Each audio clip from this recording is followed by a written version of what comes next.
welcome back to another episode of Just Our Luck podcast. I am your host, Key, and today I am joined with yet another grad student, Cassidy. Hi, thank you for having me. How's it going? How's life? Life is overall good. Can't complain. I'm very blessed to be where I am. Love perspective. Positivity. But it's hard. It's hard, though. You're not wrong. But we're here. We have to keep chugging and along. And we're getting closer to our end goals, so can't complain. But then once we hit an end goal, there's another goal. Right. Of course. And my goal just changed. Oh. So that's good. Or is it? It's only helping me. So it's not causing like another midlife epiphany. No, but it is another stressor. Okay. what else is new? Okay, so Cassidy, as per I usually do with my guests, we have a rapid fire portion. Okay. It's just 3 questions, 2 options. You're picking one or the other. Okay. Got it? Got it. All right. So first question. Are you more of entrepreneur or corporate America? Ooh. No context either. I'm so sorry, but corporate America. Okay. No problem. College or real world experience? Real world. However, my field does require degrees. You should, like, to a certain extent, know how to do things technically. Right. Okay. And last question, suburbs or urban life? Oh, you know I'm a suburbs girl. She likes her grass. I like a lawn. I love a lawn. Disgusting. But whatever, I guess. But yeah, we just do rapid fire questions, so listeners can just get a feel for, like, who you are as a person. Yes. Okay. Pick up on the vibes. I hope they like my vibes. We'll see. TBD. So let's, chat about you. Okay. Who are you? What are you doing? Do you know what you're doing? Okay. So, my name's Cassidy. I'm currently at graduate school at Howard University, getting my master's degree in occupational therapy. Wow, she goes to an HBCU. I go to an HBCU after going to a private Catholic PWI. It's an experience. Just a little different. But it's really nice seeing professors of color. It really hits different. Yeah. When they kind of understand you, so that's nice. We weren't getting that at Seton Hall. We were not getting that at Seton Hall. Maybe once in a while. But I did just decide that I want to pursue my doctorate. So now I'm not only a graduate student, but once I apply, fingers crossed, I'll be a doctoral student. So you could potentially be Dr. Cassidy Blake. I could be Dr. Cassidy Blake. Instead of Cassidy Blake, MS, is Master's of Science? It would be MS. It'd still be OTR, Registered Occupational Therapist. So Cassidy Blake, OTR. Yeah, but now it'll be OTD. OTD. Yeah. Dr. Cass. So wait, do you need Dr. Cassidy Blake, OTD, or can you just be Dr. Cassidy Blake? Like, are those two if I was needed? Putting it on like a code, I'd put the full thing, because why not? Actually, that's true, because you could be a medical doctor. Exactly. That's right. Okay, some science things. They don't teach you this in Grey's Anatomy. It'd be nice to see my name with the doctor in front of it, can't lie. So this is for a little bit for your ego. Many things I do are for my ego. So. Honesty's the policy. and because I want to help people, and it's like, you might as well just keep going once you started. Wow. Because if I stop school, I don't think I'm going back. Okay, so you're currently in your master's program right now. Correct. And that's taking you... So my master's program is 2.5 years. Okay. And I started fall 2020. Okay. So I didn't really take a break because, graduated spring 2020. Right. Started school that August. If I do my doctoral program, it adds an extra year. Okay, so... when you could be graduating, what math is that? Like December of 2022? I think I'd be done in 2030. Okay. Which, like, in the grand scheme of, like, having a doctorate isn't that long. Which is why it's making me be, like, just... Because there are some programs that are not just an additional year. I would be doing it through Howard. And my classes that I'm taking, because they're doing away with my master's program, it's not going to exist after my class. Wait. So it's officially going to be a doctorate, because the world of OT is becoming it's becoming a doctorate requirement starting, I want to say 2027, something like that. Oh, so technically, like, if you weren't pursuing this doctorate right now, in theory, we could hit like 5 years from now and people are going to be like, so where's your doctorate, sweetie? In theory, yeah. Okay. However, I would technically be grandfathered in. I see. But then point. It's like, you're already in the field, you're going to have all these new young OTs who do have a doctorate. So it's kind of like, might as well go for it, I guess. Absolutely. I mean, I was about to say absolutely not, but in your case, that makes a lot of sense. Plus, my brother might get his doctorate in PT, so we'll just be my gosh. The Blake doctor siblings. Right. So are the Blakes, foreseeing a medical practice? I haven't told my grandparents yet, because once I tell my grandparents, it's like, I gotta do it. But I always thought it'd be so cute if me and my brother opened an OT-PT practice. Like, can you imagine? That would be cute. So cute. Family vibes. Family vibes. We'd both be making really good money. Wow. I don't think either one of us would understand like the business side of it, so we'd have to hire someone for that. Well, your mom's an accountant. She is. My dad is in business. So technically, this could really be a big family practice. Get into it. I'm imagining now, cute logo, cute website. You Pictures. Go to like the doctor portion and it's you and your brother. Yes, lab coat photo shoot. Wow. Okay, the vibes are there. And then you remember you have to take science classes. And then And that's... I'm currently taking neuroscience, so like what's another class, Wait, who's in another Grey's Anatomy reference? Is this Dr. Amelia Shepard? Is she in neuroscience? She is, yeah. Okay, yes, because she had the tumor in her brain. Yes. She's a brain surgeon with a tumor. So do you feel like Amelia? No, God, no. And I hope I never do. Ew. Though a lot of us are watching Grey's Anatomy or rewatching it, and low-key it helps. Yeah, because when somebody has like some magical mystery like illness and they're running CTs, as if I know really what a CT is, and brain scans. And I'm like, okay, yeah, run the scans. Run all of them. I literally just had a test on like PET scans, CT scans, like MRIs, the difference. I was like, Grace. Meredith Grace helping you out. She is. Shout out to her. So then we know that you just decided to pursue your doctorate. Correct. Because you should, and also, why not? Why not? In a way. I'm here. What's another loan? Did you... Sally Mae's coming for that ass. Coming for me. Oh my... Well, at least, I think the government's been helping out, like... I think there's programs for doctors. Fingers crossed for... Well, the thing is, if I was a person who was currently practicing and going back to school, I could possibly get it covered, but that is not my situation. Because I... still a student. I don't work anywhere. What the heck? Though, like, I could always apply for, like, a scholarship or a grant. But that's also something I never understood about graduate school. Like, how not easy it is. But, like, it's already hard to get a scholarship in undergrad. Oh, completely. And you're, like, freshly 18 and probably don't have credit. So, like, what is the criteria for grad? They'll email us every once in a while, be like, here's a scholarship opportunity, apply for something. Interesting. But it's sometimes very hard. It's kind of niche. It's like picking a specialty, that kind of thing. You're doing research for someone. So it's like you're getting money, but you're putting work into it. So it's like a job. Essentially. It's almost like being a TA, I would say. Okay, that makes sense. So then, did you always know you wanted to be an occupational therapist? I was actually really lucky to like graduating high school know that I wanted to be an OT. But also explain, what is an occupational therapist? Sure. Okay, so I've always wanted to be in a helping profession. I think that I would not do well in life if I was sitting in an office all day. It's not for everyone. It's not for me. I like to be hands-on. I like to see progress in what I'm doing. Yeah. That kind of thing. So occupational therapy is, I'd say, cousins with PT.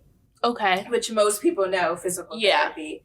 So I'm more of the therapeutic, getting you back into your meaningful activities. So say you broke a bone. And you were taking PT to strengthen that bone back, work on your muscles after you get up your cast, that kind of thing.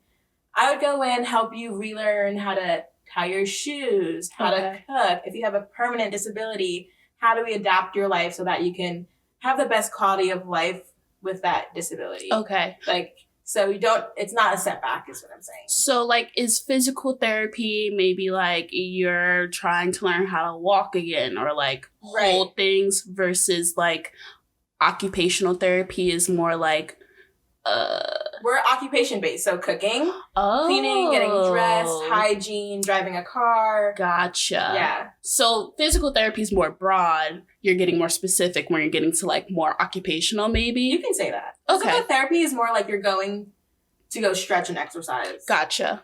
And we're more focusing on like the bigger picture of your life. Interesting. Fascinating. Yeah. Well, thank you for that breakdown, future Dr. Cassidy Blake. Future doctor. So then you obviously already knew that going to grad school. I did have a hiccup though. Oh. With Seton Hall. Because I am smart. However, I started Seton Hall in their 5-year 5 or 6-year OT program. Mm-hmm. So like my path was set and I didn't do too hot in the class. Are we talking like you failed a class? I did not fail. Good. I did get a C. And C's are okay, people. C's do get degrees. C's do get degrees. Speaking for myself. However, this program did not like C's. And so I did retake the class and get a B. But they don't do makeups. Like, once you get it, you're in or out. That's kind of rude. It's a little rude. I didn't even speak to, like, the director. Like, they sent me an email. And I said, how can you tell someone via email, hey girl, so remember that program you like got into college for and then you like didn't fail this class but you did not perform as well? Well, like you're not in it anymore. Whoops. Exactly. And I think it was like over like Christmas break or something. I was like, cool. Wow, we're really killing the holiday magic. That happened. I wasn't in that program anymore. So for a second I was like a little lost in the sauce. Like, I was like, what now? So, help. Send help. I was really worried. I knew a few other people also in that program who got dropped throughout our undergrad, whatever. It was a super strict program. Did you tell your parents when this happened? I did. I went like a day of being like letting it simmer, digesting. And then I said, okay, well, I have to tell them because how can I not tell them? Right. Like, eventually it's going to come up, like... Because they think you're going to be at Seton Hall for 6 years. Correct. And then it's all of a sudden, it's like, hey! So I had to tell my mother. I let my mother tell my father, but I had to tell my mother. And so, like, in that moment, I kind of was like, what if OT isn't for me? Right. Because I like OT. Mm-hmm. I love OT, but I was kind of like, am I smart enough to do OT? Especially like, science classes. It's so unfortunate because I think that grades aren't reflective of how you'll perform in your future. Right. Because we definitely know our other friends who were in like other science programs and they were getting graded on a bell curve. And it was like, wait, what do you mean a bell curve? Exactly. Like you're going to be a doctor. Right. You need to know anatomy. Correct. So that kind of thing. And then so I was like going through that. I picked up my minor in social work and I thought about just switching it to my major. Okay. I don't think social work would be for me. And I know this now. You're a pretty empathetic person. I am an empathetic person. However, social work requires like 24/7, like hearing really sad things that are going on. Yeah. I think it would just break my spirit. Whereas like OT, there is something possibly that's sad, but you're watching it progress more. There's hope. There's hope at the end of the tunnel. And you're seeing that hope hands-on versus like a larger system. And social work is a lot of just like doing paperwork and stuff before you're in a field somewhere. So I stuck with OT. My plan changed a little, but it just changed from going through a 6-year program to doing my 4 years, reapplying, and going to another program. Okay. But change of pace, honestly, we're here for it. Right. Who really wants to be a marginalized student at a predominantly white Catholic institution that definitely doesn't really care about students' well-being? Right. That's another conversation for another day. You know? Okay. So you're at Howard now. Well, virtually. Half virtually. What's a day in the life of a OT grad student? So it is like super unfortunate that it's virtual. I think anyone who's in school for like a health science is really feeling it right now. Because like, how do you learn to help people without being hands-on? Right. But most of my classes are virtual. I have 1 to 2 classes a day, about 3 hours. Each class is 3 hours. Mm-hmm. So like Tuesdays, for example, I'm sitting in front of my computer for 6 hours, which is like killer. Ew. But do what you gotta do. Right. And then I have in-person labs. So, which are like the highlight of my weeks. Because I get to like be hands-on. And you're applying what you're learning in your online. So, like learning transfers, like moving a patient or taking blood pressure, anything like that. The stuff you really can't learn online. Exactly. You need to at some point be hands-on. So, and it's still unfortunate that it's not fully online because also like the social aspect of it is really being taken away. Right. So that's unfortunate, but we're doing what we can. Right. So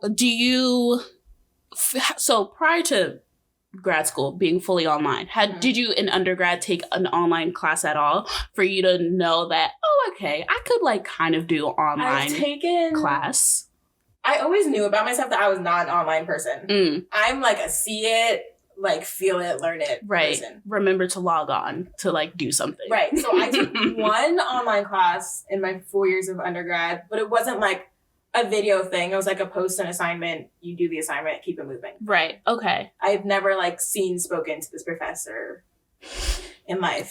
So wouldn't know you if you walked past. Wouldn't know you if you were like, "Hi, I'm so and so." I don't even remember this professor's name. Like I just did the assignments and kept it pushing. And got your. But that was one class. Okay. Like and now all. So now I'm taking 7 classes. Of your classes. 7 classes, like full-time virtual. 7 classes in one semester? Yeah, I'm currently taking 7 classes. Granted, like some of them are like 1 or 2 credits, but it's like, it's still a lot to be sitting behind a computer. Stuff to keep up with. So like when we were in undergrad, like having 18 credits, 6 courses was like a full plate. Are you taking 7 classes? Is that what is considered like a full schedule? Yeah, so I'm a full-time student. And you feel it. Like there's always, when I'm like chilling watching TV, I'm like, I know there's something I should be, like there's always something to be. Yeah. And they recommend like, you don't work, like school should be your life. And I'm working. But it's like, how do you tell someone, I'll say about half of my cohort, there's 29 of us, about half of us moved to go to school. Gotcha. So how do you tell someone who like moved, is paying for school, doing all these things to not have a job? So it's kind of... Is everyone in your cohort like full-time as well? Yeah, it's required to be a full-time. Oh, it's a full-time there's no option. No. Oh, wow. So they said, quit your job. They literally or don't come. Going through like orientation, they're like, we recommend you don't work. And I was like, ma'am, who's going to pay these bills? Exactly. Who's going to feed me? Right. And there are people who are like chilling. They work at home. They live at home still because they're from the DMV area. Right. But that's not my life. So no, you're from New Jersey. So I'm working to pay my utilities. That's good. So yeah, it's a balance game. It's semi-adult. Did you feel like you struggled in the beginning? Oh yeah, it sucked. It was so bad. I moved August and my move-in day was actually in July and I didn't even move. My roommate moved. Right. And I was still here because I was like, dragging. Right. I'm not a person who likes change. Okay. I know this about myself. I think all my close friends know this about me. I'm not really a change person. And you're also an earth sign. Yes. So I personally, my personal opinion, that definitely does play a role into it. But, moving on, this isn't about astrology. I think that I form very close attachments with those around me. And then when it's time for, those attachments don't necessarily have to change. But you saw me basically every day for 4 years. Except for summer. You saw me basically every day. You make your dorm room for a year. You like how your things are. Yeah. And it's already disrupting when we have to leave for summer. Right. But yeah. But you still come back to campus. Right. So moving, even though I'm really, really lucky in that my roommate is my best friend of 13 years, which some people say not to do, but we work really well together. That's good. I was just super, super anxious. And I already had anxiety through undergrad, but it was always I went to school 20 minutes away from my house. Right. If I needed to go home or call my mom or whatever, that was there. You were always in a bubble of some sort. I had all my friends within minutes of me. So it was always I had anxiety, but it was simmering there. So when I moved, it was bad. My roommate was already working. And then, 4 hours away from home. Right. School, like, I had like a couple weeks before school officially started. And I was just like not leaving my apartment, not like doing anything. Which is kind of the opposite of like you moving to a new place, a new city. So it's like, let me go explore. Whereas go. Like, if I had like one of my like friends from here or there, I probably would have been doing all these things. Like, right. Because I'm not like a introvert. But like in this moment, I've never been more like, I was like scared to leave my apartment. I was like, I can get lost. Mind you, like we all have smartphones. GPS. Like, GPS exists. Like, right. The metro system, like, you can look it up a million times. Someone would probably help me if they saw I was confused. But I was just like, nope, can't do it. You'd probably be like, leave. Poor girl. Yeah, my mom was like, Cassidy, you need to leave. I was like, I'm not leaving. I would get up, get dressed every day, do my hair, and then sit on my couch. Like, didn't leave. Working on that bubble. So that was rough. You could have stepped out the door to smell the air. Yeah, and I would do, like, things because I have my car. I'd, like, run errands, but, like, I wasn't doing anything that, like, extravagant. Yeah. So. Weren't going to a new restaurant to get to go. Wasn't checking out the mall. What's it like? Like, I'd go to, like, Target, like, hey, I left, and then come back. Be like, wow, this Target's kind of similar to my Target back home. It was really bad for, like, I'd say the first month of me moving. Good. Great. But, But now we're here. We're here. Now 6 I have months. friends. That's fun, which is also hard. I knew I had to make friends because I was like, I can't keep living this life. No. Like, you can't be a hermit. So you start, like, group chats and, like, eventually move to, like, FaceTimes. And then we're frequently tested in my program. So, like, we'll hang out with each other. So that kind of, like, builds on it. So now I'm, like, chilling. By October, I'd say, I was, like, in the groove. Okay. So only, like, a 3-month-ish, 2.5 month adjustment period. Like, 2 months, like, August and September. So outside of the anxiety of like being in a new space, being in a new school, having to start over in a pandemic also. In a pandemic.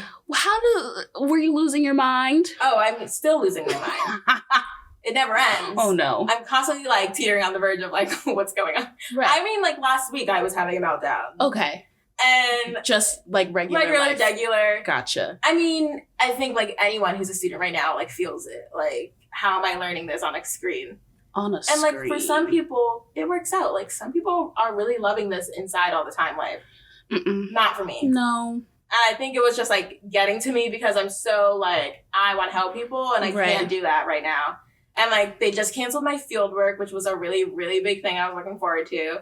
That was the last thing I cried about last week. So field work is you starting, I guess, like for people who aren't in a science. So like, for example, a certain version of an internship maybe? Yeah. Okay. So it's finally getting to have hands-on experience. Essentially putting what you're learning into practice. Okay. Which is what I've been looking forward to like since forever. Because even like applying to schools, you're required to do observation hours, but you can't really help. It's like a liability thing. Right. Because you don't have a degree yet, I'm no one yet. So, but this was my first like hands-on, get to be in the field, wear my scrubs, be cute, whatever. And then they canceled it. And I was like... So, and it's just not happening at all this semester? This semester, they gave it to the level 2 students. I'm a level 1 student, so this is my first year. They gave priority because places aren't letting as many students go. That's true. Which is like... understandable, in the grand scheme of health and like wanting people to be safe. It's just very unfortunate for those trying to learn. And there's no way for you to like finesse field work. So like maybe you not doing it through school, but like you found a local place. So the thing is like I'm trying, I think like maybe this summer I'm going to start just looking for OT practices in the area. Maybe get a job as like a receptionist, something like light, but I'm still in the environment. Right. So I'm still learning. And then they'll also know my name. So if I need down the road when I have my fieldwork 2 assignments, yes, I can be like, I have a connection. Right. This is a relationship you already have. Right. Who knows, maybe when it's time for you to get a job. Which is also like the person that when I started my observation hours here in New Jersey, I like keep in contact with them because who knows where you'll be in 2-3 years when you're like, I need a job. And you'll probably need a recommendation letter for doctorate. Question mark? Yeah. Okay. So That's a good idea. A good start. Mm-hmm. And you don't have summer courses? This summer I don't. Okay. But after that, I will. Because I guess you're like ramping up more towards you getting the degree. Right. So I guess like this is my last like free summer for life, basically. Love that. Yes. Wow. We love perspective. We love knowing that 9 to 5 is about to be the everyday life. But you know what though? I kind of knew like my life is kind of like not set because you never know what's going to happen, but like I know where I'm going, which is kind of comforting in a sense because a lot of people don't know. You know where you're going in terms of like education or... Right. Like I know what my next 2 to 3 years look like. That's true. And a lot of people don't know that. Right. So, and that's stressful for a lot of fresh graduates. Mm-hmm. So like, I'm kind of happy to have that. Right. Because at least school is still providing that structure. Yeah, of it's like, still structured. Woo, thank God. And I will be possibly working a 9 to 5, but it's not like a sitting at a desk 9 to 5. Like it's a helping people, making appointments, like following up with people kind of thing. Getting an eye into like what you're going to be doing come 4 or 5 years from now. Yeah. With, which is exciting. Potential Dr. Cassidy Blake, OTD. Right? OTR. Yeah, okay. You got it. Oh my God, look at me learning science things. So now that you kind of have an idea of what's going on, you're doing it, you're struggling a little, but you're still doing it. Mm-hmm. Would you have waited to do graduate school? Like, had we had a crystal ball, saw the pandemic coming, saw that we were going to be working online. I see what you're saying. Mm-hmm. So... because there's pros and cons to both. The thing is, I'm such like even like, you know, you have a summer break going back to school. I'm so like, back to school. If I really put it off, I don't think I would have gone back. Truly, I think I would have been like, I'm chilling. I'll figure it out. Oh, no. So like, I hate learning in a pandemic. Mm-hmm. But I think I just needed to keep going. This is the moment you needed. Yeah. And like, a lot of people too, I'm the youngest person in my program. Okay. There's like 3 22-year-olds, but even out of the 22-year-olds, I'm the youngest. But most of them, like I'd say the average age is like 25. Okay. And they're so like, they took a couple years between their undergrad and like just because graduate school. They wanted a break or... Yeah, they were like working, saving money, or they just didn't know what they wanted to do yet. Right. Anything like that. Graduate school is expensive. It is expensive. And I'm like really, really, really happy that I just kept going. Because like, I would never say it's a waste of time because you're learning, you figure it out, like, you know. But they're all, like, amazed that I just knew what I wanted to do. And they're all like, I wish I knew what I wanted to do. Yeah, no. Yeah, because personally speaking for myself, I always have an idea of, like, where I'm trying to go, what I'm trying to do. Me not knowing what I want to do is, like, me setting myself up for failure. Like, I'm going to have anxiety about it. If I'm ever just, like, it. floating in space... It's not going good. Like, I need a plan. I need an idea of how things are going. I need to have like a concept of like steps I should be taking. If I'm just like, if I wake up one day and I'm like, wow, I hate everything I'm doing and I don't know what I want to do to replace it. Oh no. Right. I can't afford to think like that. It wouldn't go well for me. No. I would be wallowing in my existence, staring up at the ceiling. And it's like everyone has their own journey, of course. But I'm just very happy I found mine early on. Because otherwise... You'd be... My anxiety would be through the roof. 7 months in a pandemic, like, wow, I wonder what's coming next. What are the vibes? What's happening? Yeah. Ooh, yeah, so, I get that. Like, I think the oldest person in my program is, like, I want to say 30. Oh, wow. Yeah. So they're looking at me like, wow, you're so young. Like, you're a baby. And I'm like, I just knew. Yeah. I just knew what I wanted to do. I felt it in my spirit. In my heart. Yeah. But... So are these all people who, do you think they'll probably be on that track to like getting a doctorate as well, maybe? Like, have you guys really discussed it as like, I know like a couple of my friends right now are applying. I think the application was due like in a couple days. I'm applying for the next round. Okay. Just because like I don't want to rush through it. They literally gave us a week. And I said, I can't do this in a week. So what does the application process look for getting a doctorate? Because for me, it's a bridging program. I think it's slightly different. I still have to do an interview process. Okay. I still have to do letters of recommendation. However, like, I'll know the people that I'm interviewing with. Right.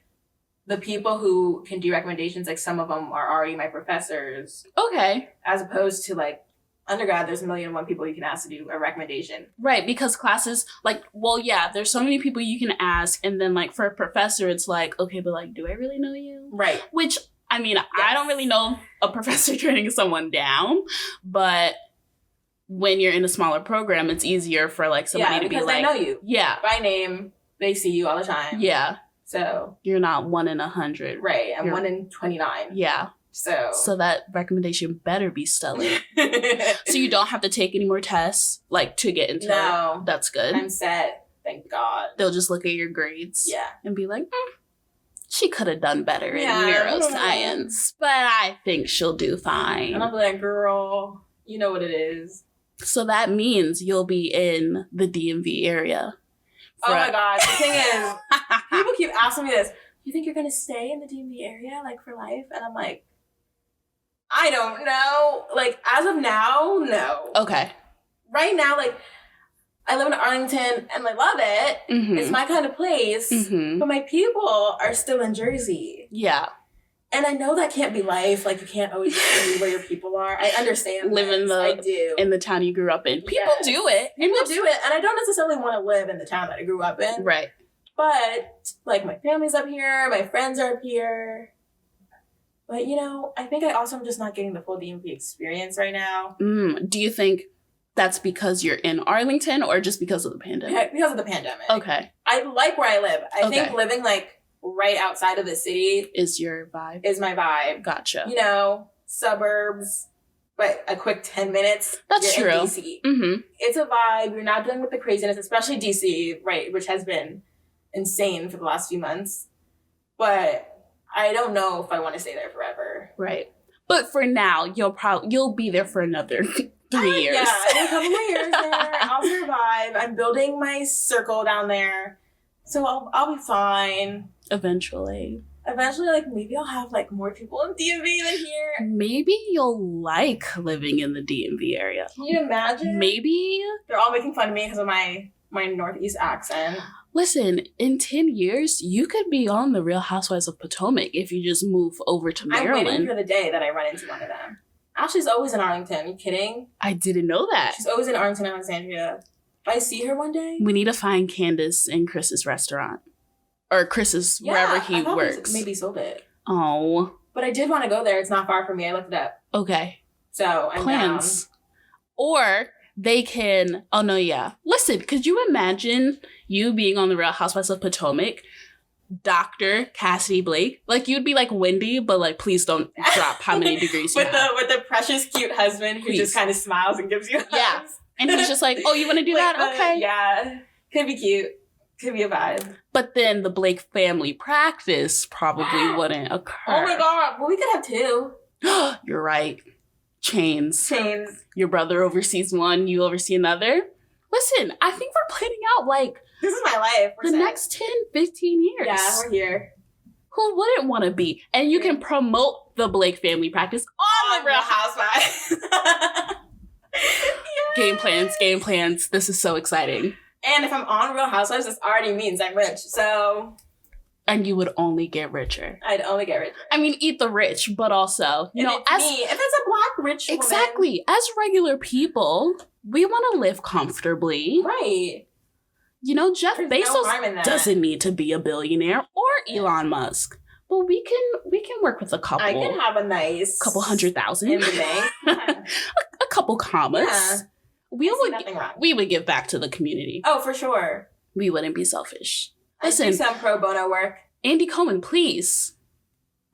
We're the next generation of the... Oh, my God. This is going to happen. We're manifesting. We're manifesting right now. I'm so excited. All my friends can come visit my big house. Yes. Mm-hmm. And then I can already see the scenes of, like, the camera crews follow you into a day at work, and they see you working with a child. With the children. Trying to hold a pencil. Yes. Not trying to hold a pencil. I'm crying. Listen, they'll be like...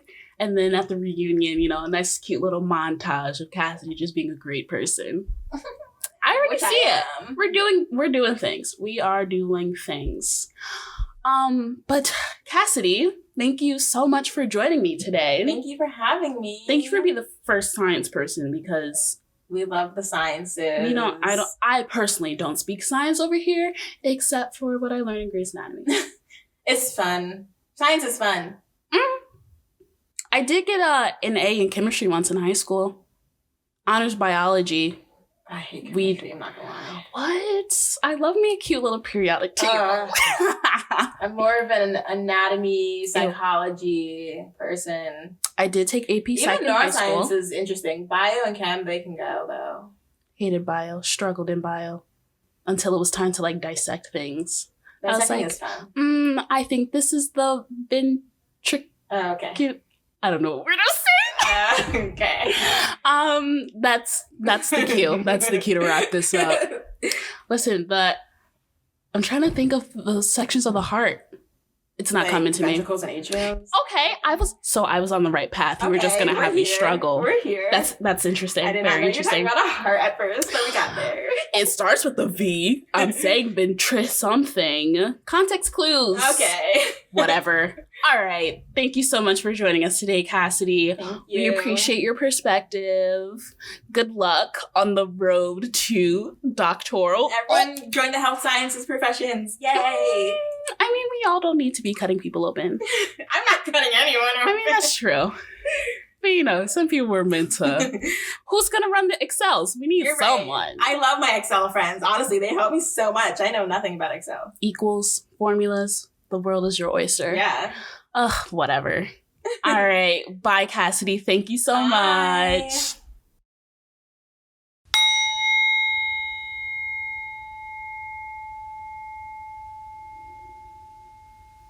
All right. So today's mindful mantra is something a little less, woo, a little more pop culture reference, but something that we can all really identify with. I am where the money resides. Let's say that again. I am where the money resides. Let us speak on that, attract that energy, attract that attention. Doesn't matter what you're doing, where you are, the belief that you are where the money resides, the money will follow. So I hope you guys really enjoyed today's episode. I will see you. Well, you'll hear from me again next week. I hope you really enjoyed Cassidy's journey. Let's all send her positive vibes for that doctorate. And, we'll be happy to see another Black woman doctor doing the damn thing. So thank you, everyone. Have a blessed, productive, and amazing time on wherever you're going. And I am where the money resides, where the money resides. Bye.